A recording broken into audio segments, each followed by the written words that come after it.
Good morning, everybody. Thomas Massie lost the election or the primary election yesterday, and that might just backfire on the village idiot, Donald Trump. If you're watching this live or if you're watching it recorded on YouTube or on Substack, please make sure you like and subscribe. That helps keeps me able to do my work. I think I'm going to do something a little different today. I'm going to bring TikTok in to the game today.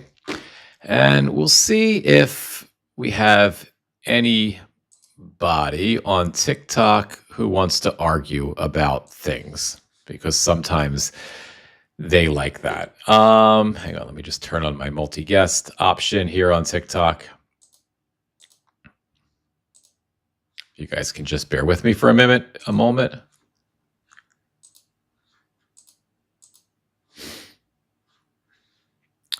So yeah, while I'm kind of working this out over here on TikTok and trying to figure out how the hell to do it, oh, hang on, guys. I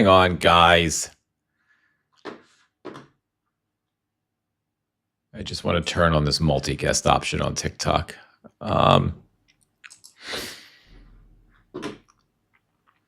So, if you're interested, I'm going to be babbling a bit, but if you're interested on TikTok,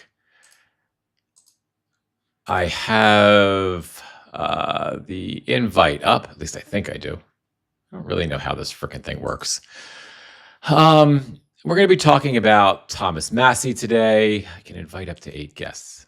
How do I do this? Allow requests from viewers. Let's choose that. And let's set. And I guess we just kind of leave it.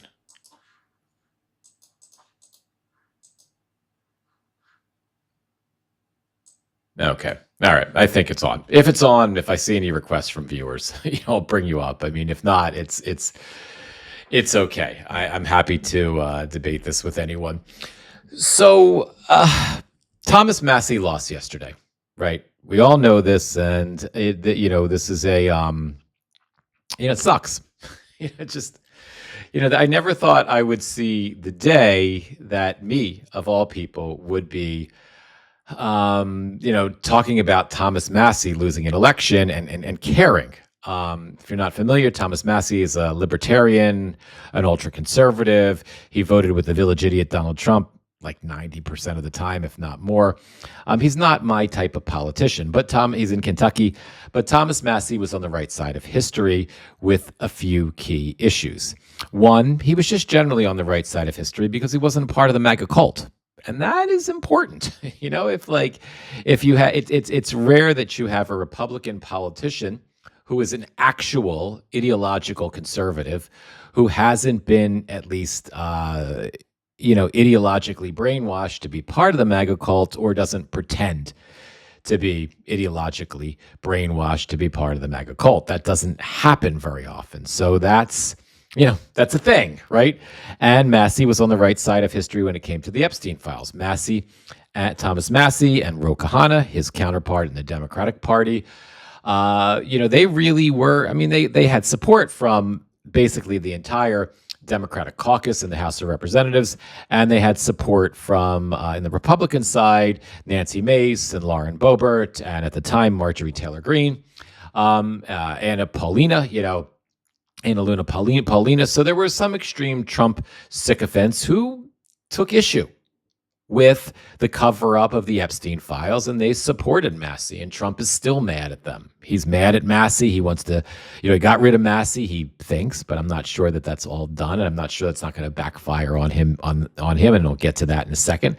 But, but he got rid of Massie in essence, and he's going after Lauren Boebert, even though he wants to have somebody primary her, but in Colorado, it's too late for anybody to register to actually go against Lauren Boebert. So, and you have a normal governor in Colorado, so that's not going to happen, right? So it's weird.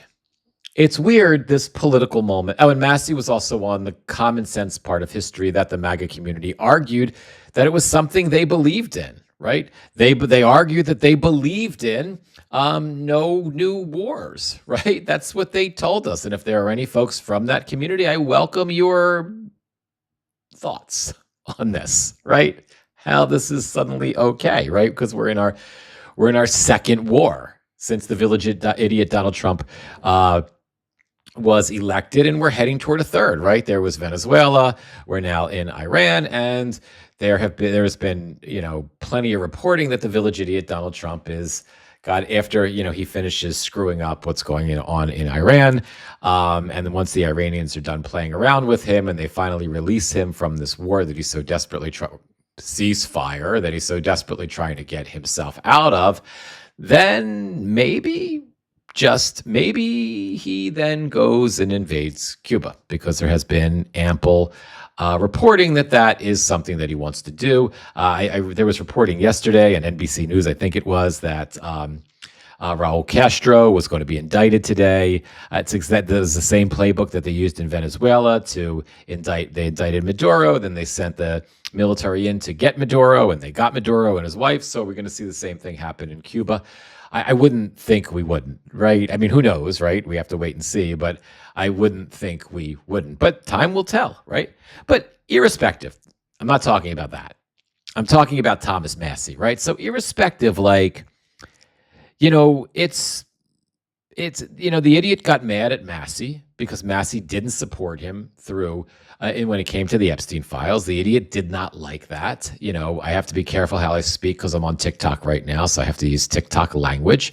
But we all know what Epstein did. We all know what Ghislaine Maxwell did, and we all know how horrific it was. And we all know that those who support that, including Donald Trump, are supportive of that. And in Donald Trump's case, it's very likely that he was in some capacity engaged in that behavior.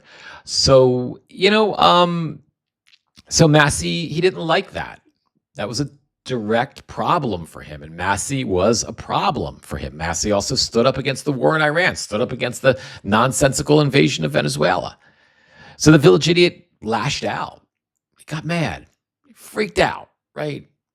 We're gonna stop it. We're gonna stop Massie in his tracks. You gotta vote for this other guy. You gotta vote for this other guy, and they did. They voted for the MAGA candidate, and Republicans in because they're closed primaries, so it's not like a jungle primary like you have in California where everybody votes together. Republicans vote in Republican primaries in Kentucky, and Democrats vote in Democratic primaries. So it was all Republicans voting.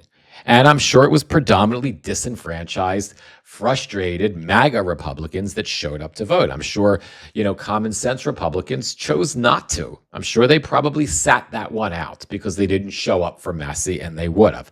Certainly independents sat that one out for whatever reason. But here's the thing. I expect this might backfire astronomically on the village idiot Donald Trump. And I hope it does. And I hope it backfires on Republicans, because on the one hand, it sucks, right? It is just, what is a MAGA candidate? A sheep that can't think for themselves. Well, I think some of them can, they just choose not to. Look, I mean, just to get myself off track for a second, but I realized yesterday, Mehdi Hassan was in an interview. Whatever you think of Mehdi, I don't really care, to be perfectly honest with you. Mehdi, if you're not familiar with him, he runs the news site Zeteo.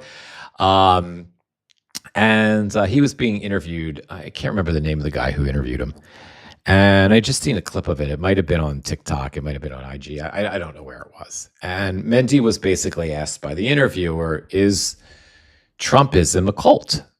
And Mendy's like, yeah. And the guy is like, well, why is it a cult? And why do you say that? And when did you know that? Mendy said, I knew early on. I knew back in 2015. And then the guy's like, well, what made you know back then? He said, well, I could see people the way they were reacting to Trump. It wasn't about policy. It wasn't about ideology. It wasn't about legislation. It wasn't about, single, double, triple voter issues. Obviously, I'm paraphrasing Mendy now, right? probably poorly, mind you, so please fact check this. But it was more about a cult of personality. It was about whatever he wants, that community agrees to.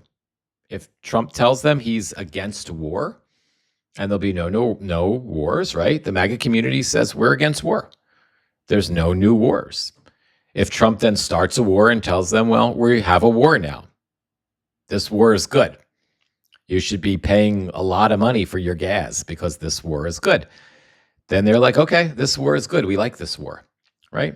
If he tells them, like he did during the campaign, we're going to release the Epstein files. We're going to release them all. We've got to get those Democrats. And then when the Epstein files, when he's forced to release them and his name appears all over them, and God knows, I mean, I think we all know what his participation probably was in the Epstein whole, again, I have to watch my language because I'm on TikTok, but in the whole Epstein, disgraceful, catastrophic, tragic, and disgusting criminal enterprise, we're going to cover that up. We're not going to release the Epstein files. And, a lot of those MAGA folks left, but the ones who were still stuck, who were dialed into the cult of personality, who previously wanted all those files released, now don't want them released. It's okay. We want them released, but Donald tells them we don't want them released. Okay, we don't want them released anymore. And it goes like this, no matter what the issue is. Again, whether it's a legislative issue or a policy issue, it is blind faith and loyalty to a human being, to a person. So, and Mendy made the argument that that's a definition of a cult, right? That is cult-like behavior. If there's an inability, unwillingness to stand up for yourself, to think clearly, or to make decisions based on what your interests are. You just, one shifts them to what the cult leader, the charismatic figure who's calling the shots. Every time that charismatic figure makes a pivot, which Trump consistently does, and you pivot with him, then one, I think, would be not thinking for themselves. And I think I wasn't surprised by the result of the Massie vote yesterday, the Massie primary, because I think that's exactly, I guess the reason that Mehdi Hasan's interview so hit home with me yesterday is because I saw it play out in that, you saw it play out in that primary election. And we all, any of us that are following politics, and some of you may not be that dialed into politics, so it might have been a shocker for you, and I get it. But those of us that are engaged in politics all the time, right? We knew that Massie was going to lose. It would have been nice to see, the Republican establishment or the new establishment or whatever the hell stand up for actual conservatism, liberalism, Second Amendment rights. I don't agree with all of that. So with the interpretation of this, I don't agree with Massie on just about anything, but it would have been nice to see the fever break, and the cult-like reaction to Donald Trump's marching orders break, but I didn't expect it. And I wasn't surprised at all by it. And then when I happened to see that interview from Mehdi Hasan, earlier today, it kind of clarified my perspective on it. And it really is. It really is a cult-like thing.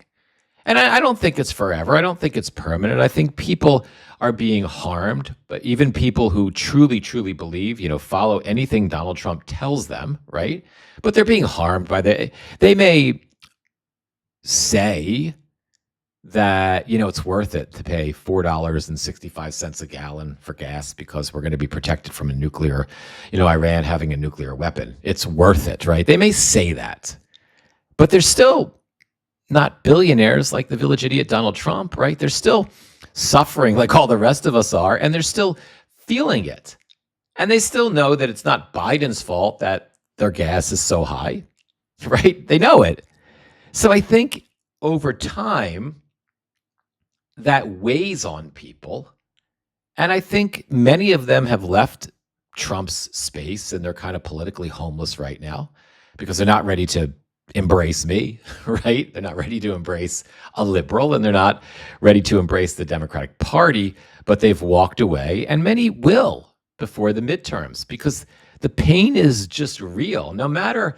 I guess that's the thing is depending on how strong-willed you are and potentially narrow-minded that one is, right? I feel like um I feel like the pain that everyone is feeling because of Trump's incompetence, his stupidity, his self-dealing, his ignorance, his unfitness for the job, his obsessions, his need for revenge, his raging malignant narcissism, all of these factor in. His need to be loved and told how great he is, right? All of these factor into the fucking plethora of messes that we're dealing with right now, right? And those messes are hurting. Whether it's a MAGA, they're hurting people directly. Whether it's someone who might be a Trump voter whose son is sitting on, in a destroyer, off, right outside, at the Strait of Hormuz, that hasn't had a decent meal in weeks and weeks because we're running out of supplies for our troops. Whether it's, again, someone who works 2 jobs, 3 jobs to try to support their family and they voted for Donald Trump and then they've got to go fucking fill up at the gas station, and they're making $12, $15 an hour and the first 2 gallons of gas, the first 2 hours that they worked paid for for 2 gallons of gas, right? They're feeling it. And there's no one to blame. They can say it's my fault. And they can say it's Biden's fault because Trump tells them to, but they still feel it. And come election day, and this is why I expect the Massie vote is going to backfire on the village idiot, the massive, pathetic, unthinkably racist gerrymandering that we're seeing happen in the South, thanks to the Supreme Court decision right now. The gerrymandering war that was started by the village idiot back in the summer of 2025 in Texas, and that found its way over to a few red states around the country before blue states responded to it, right? That war, is all, I think, for whatever it's worth, likely to backfire on the village idiot and Republicans in a massive, massive way. I just want to see what the comment is here. Hang on. What do they call people in Germany who just went along with what I can't say the word, wanted to do and didn't stop it, I guess you're saying. I mean, I don't know what the term is. I don't know what they called them. But, I got to just push back on a little bit because in some way, I mean, I agree with you. That was a cult of personality as well. But this isn't that. And it could be. Trump would be very happy for it to be that. And I think some folks in the MAGA community would be very happy for it to be that. But this isn't that. Because the difference between, and again, I can't say the name, the leader of Germany at the time and Trump is that Trump's an idiot, right? I mean, I keep reminding everyone that the reason that we're okay, the reason that we're going to be okay, the reason that we've gotten through it this far is he's an idiot.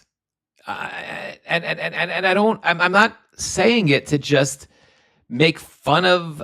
It's not even the right word. I'm not saying it as an insult. I mean, it's just I think factual. He's not there, and he's incapable. So when you have these other despots, these other authoritarians, even the ones that he worships today, President Xi, Putin, Kim Jong-un, the authoritarians that he wish he could be, even if he had a compliant nation, which he doesn't, because most of us are intolerant of that. Again, those who are members of the MAGA cult and who feel subservient to the cult leader's orders are the vast minority of people. So we're not so he doesn't have a huge. There's millions of people, less than a third. It used to be a third, less than a third of the country who go along with him. I mean, I wouldn't say there aren't, but it's not a plurality of Americans. It's not even a plurality, as you're going to see in the midterms. It's not even a plurality of the electorate anymore. I mean, there's he was elected the second time because everybody was so mad at Biden about the price of eggs. And they were subsequently mad at Kamala about that. So they chose a non-functioning, a barely functioning, extraordinarily mentally unstable idiot over, a brilliant woman who they just didn't like because she was associated with Biden, she was associated with the cost of eggs, and she was a woman of color. And those were probably all problems for a big part of the electorate. But that's all gone away, right? Inflation is at 4%. We're heading toward 5%. The idiot is not, there's no indication that this war is going to stop anytime soon. There have been some indications that maybe it's going to start up again really soon, right? And I have my doubts about that, but I saw some subsequent reporting today that, kind of makes me wonder. But, so this, and the Iranians have a clear strategy in this war, and that's just to win the PR war. Get so many Americans against the war because the war is so painful for America, because the price of oil is so high and inflation is going up exponentially, and they're winning. They're winning the war. The Iranians have, if the war ends today, Iran won. They won. Let me repeat that for anybody who, might wonder what my position is. If the war ended today, Iran won, and the United States lost. Okay? It is debatable, but it is inarguable. We can debate it and argue it until the cows come home, but it just, it is what it is. We have lost this war. Now, if the village idiot starts up a hot war again and there's a ground invasion, which there was some subsequent reporting out of Israel. There's a big scandal going on in Israel right now. I know I'm going down a rabbit hole, but let me just mention this. There's a right-wing Israeli media outlet. The U.S. press isn't covering, but it's all over Israeli press. Go to Jerusalem Post, go to Haaretz, go to the Times of Israel. You'll see plenty of reporting on this. I know Midas is reporting on it. I don't know why any of the U.S. outlets are, but there was a, on the Fox News, basically the Fox News of Israel, on that TV station, one of the reporters, he was in some sort of conversation, released classified information. He says it's not. Apparently, based on the Israeli response to this release of classified information, it seems sure as hell that there was. But basically, he released this information that basically said if there were the U.S. and Israel were planning an attack, and that attack could have been imminent on Iran, and it would have involved a massive invasion of Iran's nuclear site. The nuclear site, I believe, that was hit. Supposedly it was obliterated, but it's so obliterated that they were planning to hit it again, and that we went back to war because remember the village idiot? There, we obliterated the nuclear site. It's completely gone. There's no more nuclear. It would take them 25 years, and they still wouldn't even remember that. And then we went back in, for regime change, which didn't happen, and there were all these other reasons that the village idiot and drunken Pete Hegseth came up with why we were at the war, and then eventually all that just became Iran can't have a nuclear weapon, and somewhere in there was a 47-year war that was somehow we've been involved in, and then there was the Iranians interfered with the election, but that one there was a million reasons, but then they're settled on no nuclear weapons, whatever, right? So this reporting came out. This half-wit in right-wing Israeli media released this classified information, basically saying the U.S. and Israel were ready at any point to engage there. That there were exercises, military exercises, joint exercises. That there was going to be this massive invasion. They were going to hit and have a ground invasion in some capacity. to hit this nuclear site and get in there and get whatever nuclear materials were actually there, if they were. And then they were also going to just take over Karg Island, right? And then the guys like it. That was not I got that from a source, but it didn't mean anything.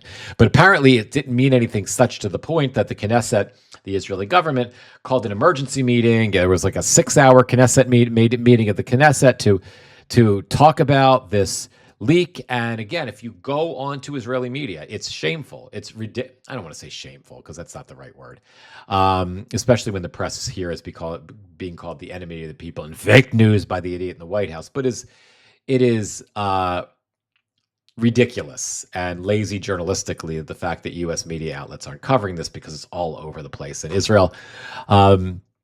Israeli, both in the opposition party and the ruling party in Israel, or the controlling party, I should say, they're calling for investigations into this news source. This was a classified leak. This was a real thing. And again, please, if you have an interest in learning more about it, don't take my sort of limited overview of it. Go into Israeli media. BBC is probably covering it. Again, you got Jerusalem Post, you got Haaretz, you've got the Times of Israel. There's plenty. If you can read Hebrew, I can't, even though I'm an American Jew, I can't read Hebrew. There are, Israeli news sites in Hebrew. You'll see this news story. Let me just take a look at a few of the comments. So, Sport Rob, you love Trump.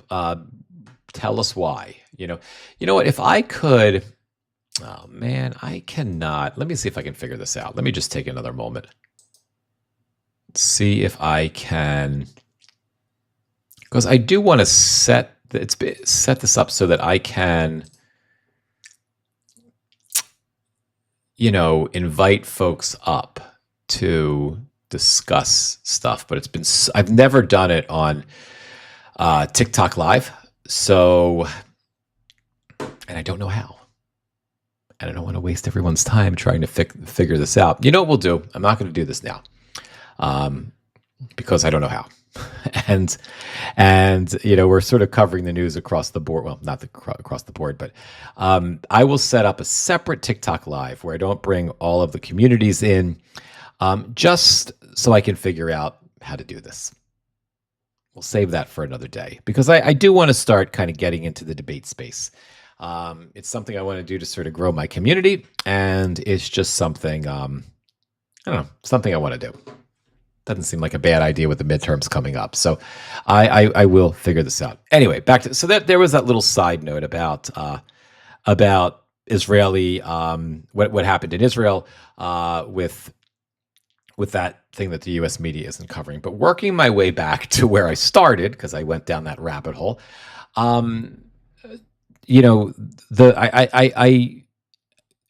my way all the way back to where I started, I expect you're going to see I expect this Massie loss in Kentucky to backfire exponentially on Republicans. And I expect to see all of these redistricting efforts, these racist redistricting efforts, backfire on Republicans exponentially. There's also, while we're talking about that for a second, because I want to use this opportunity to level set, because I haven't been on TikTok in a while. And as we have, our Xenocracy communities on YouTube and Substack with us, I don't, in those communities, I don't get a lot of the folks from the MAGA space speaking to me. So I don't have a chance to reach out to any of them. But I want to clarify for those of you that are here, just in case you may not know this or you've been lied to about this. The redistricting effort, okay, that started out in Texas in the summer, okay, the effort to cheat in the 2026 midterm elections was Donald Trump. Democrats did not start this fight. They just agreed to fight back for a change. So the narrative that you're hearing from your favorite legislators, from your favorite legislators on Fox News, from your favorite personalities on Fox News, from some right-wing podcasters is bullshit. The narrative that they're spinning it's childlike bullshit. And you, at least if you're here, at least you'll hear the truth. And it might be the only place where you're exposed to that. But it started there. It wasn't Democrats in Texas calling for redistricting in late spring and summer of 2026. We were not doing that. There was no talk of mid-decade redistricting, redrawing the maps. Gerrymandering happens every decade after the census is taken. And then Democrats and Republicans use that as an excuse to often rewrite their maps to benefit them. It's not just a Republican thing, although the Republicans have been far more egregious about it when it comes to race, right? But irrespective, this didn't start. Democrats were happy to wait until another 5 years. The village idiot Donald Trump, somebody told him, because he's too dumb to know this by himself. We know that. So somebody told the idiot that if you can get red states to redraw their maps, you can cheat and you can maybe at least have Republicans hold the House in 2026, well, in 2027, when they're sworn in. Maybe you could have Republicans maintain control of the House, and therefore you don't have to worry about getting impeached.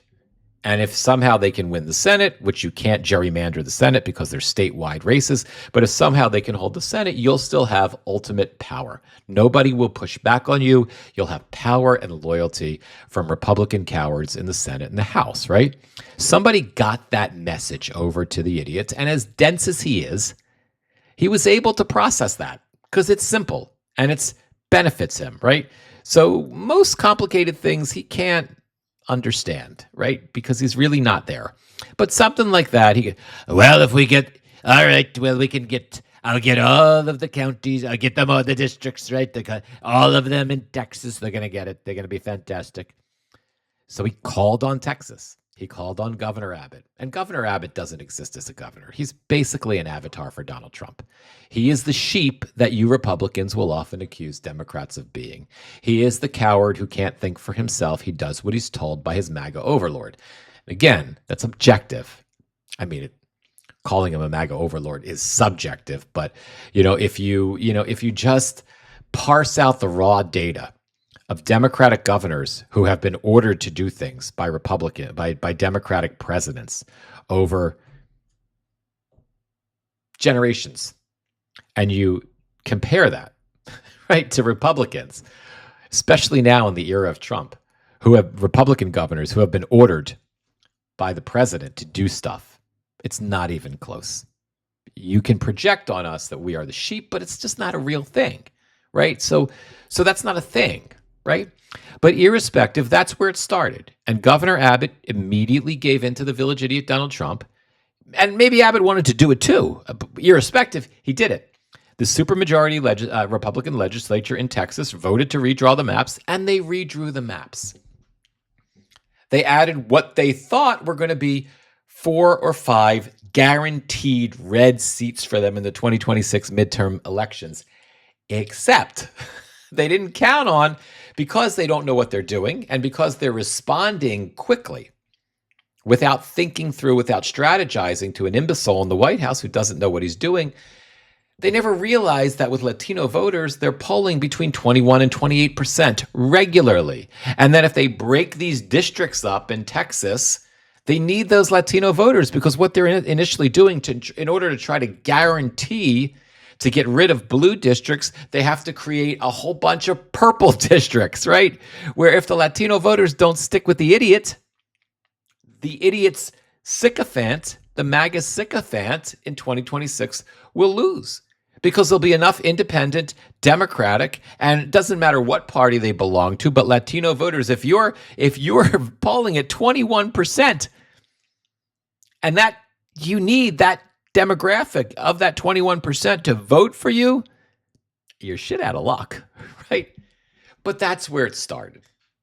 And then what happened next in this narrative was that Gavin Newsom, and they were threatening Missouri, Florida was talking about it, right? And Gavin Newsom I know. Gavin Newsom is a horrible person. What he's doing is terribly illegal. I call him Newsom. I came up with the name. I'm very smart. I'm the smartest. I'm the smartest. Newsom is not the smart. He's a low IQ guy. Yeah.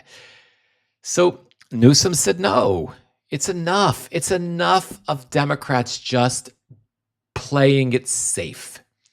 It's enough of Democrats trying to take the high ground. It's enough of Democrats allowing the Republicans to be as corrupt as hell and to cheat, and for us to just take it and claim that we're the better people. It's time for us to get in it with them. It's time for us to go where they are. Except Newsom took it a step further, though. Unlike Texas and Florida, he didn't want to take it authoritarian because he still believes in democracy, unlike Donald Trump, unlike the MAGA community. They believe in autocracy. And that, I think, is inarguable. They believe in autocracy. I would argue idiocracy. I think that we can debate, which is idiotic autocracy. But that's clearly what they believe in. But Newsom still believes in democracy. So they put that up for a vote. People of California, do you want us to redistrict? Are you fed up with this shit, or do you want us not to? And by an overwhelming majority, the people of California said, fuck yes, we need you to do that. So that's where it began. One state, Republicans started it. If we want to act like babies and play the blame game, I'm willing to go where Gavin Newsom is going, and I'm willing to go low, and I'm willing to play the baby games with MAGA Republicans. If you want to do who started it, that's who started it. There is nothing you can believe. Whatever, it doesn't matter. You can look up at the sky on a clear day, and you could see a blue sky with white clouds. And it doesn't matter whether you argue that it's a green sky with orange clouds. It doesn't matter. Unless there's some sort of color issue with one's visibility, it's a blue sky with white clouds. It doesn't make any difference what you believe. What's true is true. I mean, this is a pen, right? It doesn't matter if Donald Trump says that this is a glass of water because that benefits him. This is a pen. It doesn't matter. You know, the truth is the truth, and that's what it is. So in reality, you started it. Not you personally, the Donald Trump version of you started it. And Democrats have finally decided not to tolerate it anymore. And here's the thing. Now, the Supreme Court helped Republicans out quite a bit with this, right? In two instances, we had California and then we had Virginia, right? Virginia also voted, and they voted. It was a closer margin, but it was still a majority, and a majority of Virginians chose to redistrict, right? The unbalanced, it's semi-balanced. The 4-3 court, the Supreme Court of Virginia, which has 4 conservative Republicans and 3 Democrats, chose to defy the will of the people. Fuck them. I don't care if they voted, if they chose that. We say no. We're not going to allow the voters' choice to be happening. Donald Trump's, handpicked extremist Supreme Court validated that decision. So Democrats took a loss. We took a redistricting loss in Virginia, right? But we still did it in a democratic way, right? And Virginians are going to respond to that in the election too, because people don't like fucking having their vote taken away from them. The other thing that the Supreme Court did to help Republicans out, whether it was intentionally or not, was decide to get rid of whatever was left of the Voting Rights Act. And the leader of the Supreme Court, John Roberts, has been wanting to do that for years. The white nationalist in the Supreme Court, Justice Alito, has been wanting to do that for years. Justice Clarence Thomas, who is a self-loathing, corrupt as the day is long fool, has wanted to do that for years. Well, they had the opportunity, and they gutted at the perfect time, Section 2 of the Voting Rights Act, which basically allows for people of color, specifically black people, to have representation where they have population, right? That southern states specifically, but northern states too, but southern states specifically can't, gerrymander them out of existence. If you have, districts like you did in Louisiana, there were 2, there's now 1. But if you had districts where you had predominantly black citizens and they voted in their black their preferred, I should say, not necessarily, didn't matter what color the person was, but their preferred representative of their choice, you can't take that away from them. You can't use race to gerrymander an entire community out of existence, or gerrymander their representation out of existence. The Supreme Court said we're done with that. And what kind of case did they use to say that we're done with that? They used a case they had in one of the there were 33% of all Louisianans are black. 33%. There are 7 congressional districts. 2 of those districts had black representation. So even with the Voting Rights Act, they were still denied adequate representation. Louisiana still was able to in a racist way block a lot of black representation out of their state for generations, right? But at least the Voting Rights Act provided 2, right? If you base things on population and representation, right? But a group of aggrieved poor white people, right? Have you ever heard of white people having a hard time voting? Right? Wow. Isn't that novel? It's so hard. It's so hard for white people to be able to vote for generations. Hasn't it been, guys? Just so difficult. Such a shame for them. Well, I shit you not. That's what the Supreme Court case was about. It didn't mean anything because the fucked up argument that Alito came up with to his opinion had nothing to do with the fact that these white people were suing because their representation was being taken away from them in Louisiana. They want that black district, representative district was unconstitutional. It was just an opportunity. So the Supreme Court ruled that district was unconstitutional, and they took it a step further. They said that, you know what? Unless you can prove blatant, obvious racism, which is almost impossible to prove because racist states over many generations have gotten very good at not being blatantly racist. They're clearly racist, but they don't use. There are semantic and legal ways that they can kind of say they're not, right? So unless they go back to, using incredibly offensive language and just coming out and saying they're gerrymandering because they're trying to keep people of color out, right, of the representation process. Unless they say that, according to Alito's opinion, it's not racism. It's just partisan gerrymandering, and the Supreme Court decided some time ago that's perfectly fine. Of course, unless you're white, right? Because that whole case was about white people who were feeling aggrieved, but that part isn't talked about. And I actually asked an NAACP lawyer about that. Like, what does that mean? Like, why isn't anybody talking about that? And the lawyer actually told me, it's all bullshit. It's all bullshit. It doesn't mean anything. That was what the lawyer said. It was just an excuse that the Supreme Court, and this person was a lawyer for decades, and the person said, you can't make any rhyme or reason out of this decision. None of it, there's no logical reasoning. There's no legal precedent. There's no legal reasoning. It's just an excuse the Supreme Court used. Well, subsequently, these states, Mississippi, Alabama, South Carolina, Louisiana, probably Georgia, Texas again, these states are now rushing, I don't know if Alabama will be able to pull it off, probably not, to gerrymander, to rewrite their maps, to block out those communities that are those communities of color that are represented by their chosen representative, to eradicate them.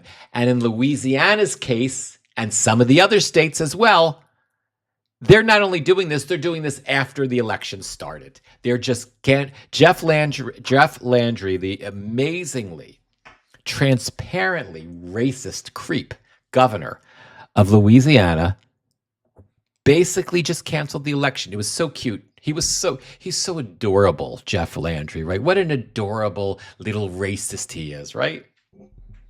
He's like, I'm canceling the election. We're not going to, I'm not going to say, I'm just postponing the election. You're postponing the election? How the fuck are you postponing the election? You're canceling the election, my friend. You're not postponing. If you're taking people who voted, right? And then you're changing the maps around so that the candidates that they voted for in the districts where some of them voted don't even exist anymore. You're canceling the election and throwing out votes, and the fucking Supreme Court is letting you do it. That's unconstitutional, and you should be ashamed of yourself, Landry. But he's very busy now anyway. I'll go off on a tangent. He's busy in fucking Greenland. Yes. Yes, guys. I know. It's not over yet. The idiot still wants shit in Greenland. Landry was just there like a day ago. He's the governor of Louisiana. He's the racist governor of Louisiana, and he's also the Donald Trump's Greenland guy. He was back there again, trying to muscle in on Greenland again. You can't make this shit up. Irrespective. So I don't know how I got here, but I just wanted to clear the record for any folks who might be here from the MAGA community who have been misinformed about who started this. But I can assure Donald Trump that Democrats, that the pro-democracy community, which is way bigger than the MAGA community, is going to finish it in November. Much of it is going to backfire on them. And then if they pull this shit, if they dare try, if the northern red states with supermajorities of Republicans, if they still have supermajorities after the November, I don't know which state legislatures are up for grabs in November, but if they still have supermajorities and they try to pull this shit, they will get pounced. Because New Jersey, my state, we're a small state, but we have some of the largest population in the country. Our governor, Mikey Sherrill, is ready to fucking gerrymander the shit out of the state. And we have some, there's our constitution here in New Jersey requires us to go through this sort of constitutional board. It's a bipartisan board. She is ready to pull a full-on Ron DeSantis type thing, and I am here for it, where she will fucking fire the Republicans, right, on the committee and pack it with her people. And we will gerrymander the shit out of the state. We will do it in Kathy Hochul of New York is ready to do it. J.B. Pritzker of Chicago is ready to do it. So bring it on. Bring it on. The population centers are blue states. If Republicans want to take this to the point, the village idiot Donald Trump wants to play this game after the midterms to the point where we are going to be truly separated as red and blue states, where you're going to have all blue representation in blue states and all red representation in the House and red states, bring it. Because the math doesn't favor the Republicans on that. And secondly, much of this gerrymandering, I think it's going to stop anyway. I think Republicans will be done with this stupid shit anyway, because much of this is going to backfire exponentially, gloriously, in the 2026 midterm elections. That's all I've got for today, my friends. What do we got? So, Brian, how is that even possible? I'm not sure specifically what you are asking about. How is it possible that we could be in this situation? How is it possible that Republicans pulled this off? How is it possible that Democrats will actually win in 2026? I don't know how to answer the question because I'm not sure where you're going. I don't really understand the context, and that's not your fault. And I'm looking over here, guys, because I have a teleprompter in front of me, and it's also doubles as a monitor, and I can move this screen, this TikTok screen, over to the teleprompter, but I can't see because it's too far away and my glasses don't really work that well. Womp womp. But I wouldn't expect Mitch to actually be able to read court decisions. Wow. Womp womp. First of all, no offense, but I don't know how.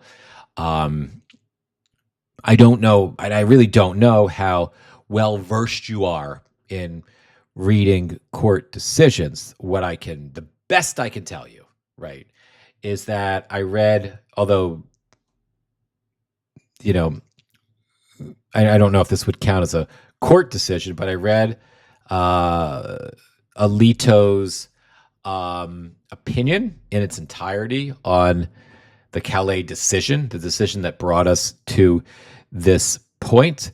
I didn't read the Virginia Supreme Court decision. I admit that.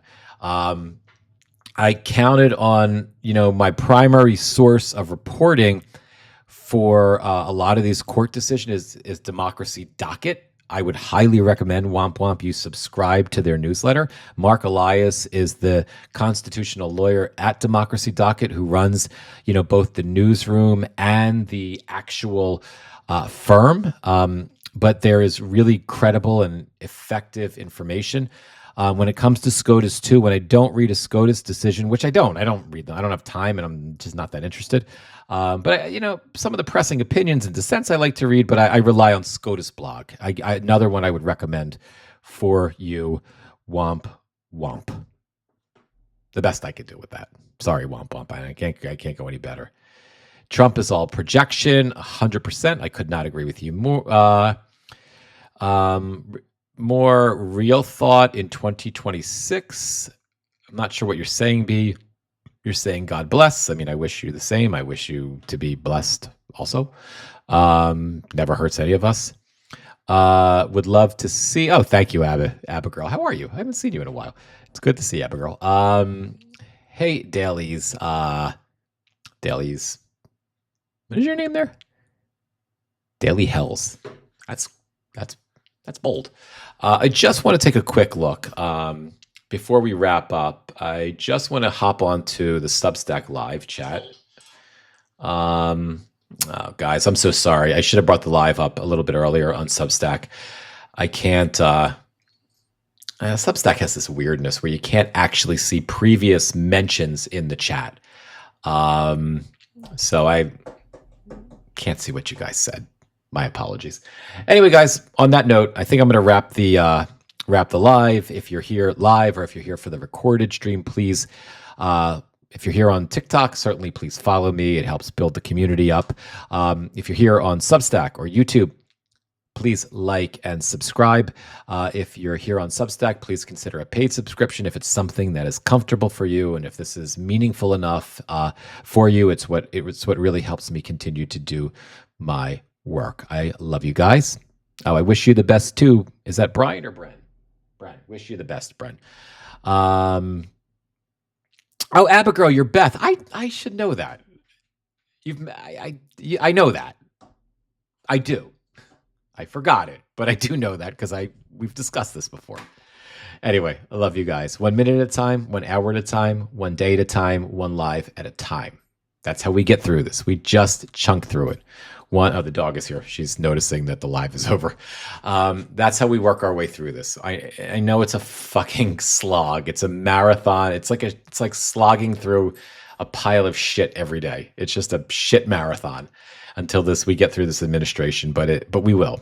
We made it this far. So just keep hanging in there, guys. I'll see you soon. Be well, everybody. TikTok, I have to click 2 buttons when I go live on TikTok, so I'm going to wrap you guys first, and then we will wrap everyone else. So be well, everybody, and thank you for being here. Okay, so TikTok has left the building. Everybody else, thank you so much, guys. I'll see you soon. Be well.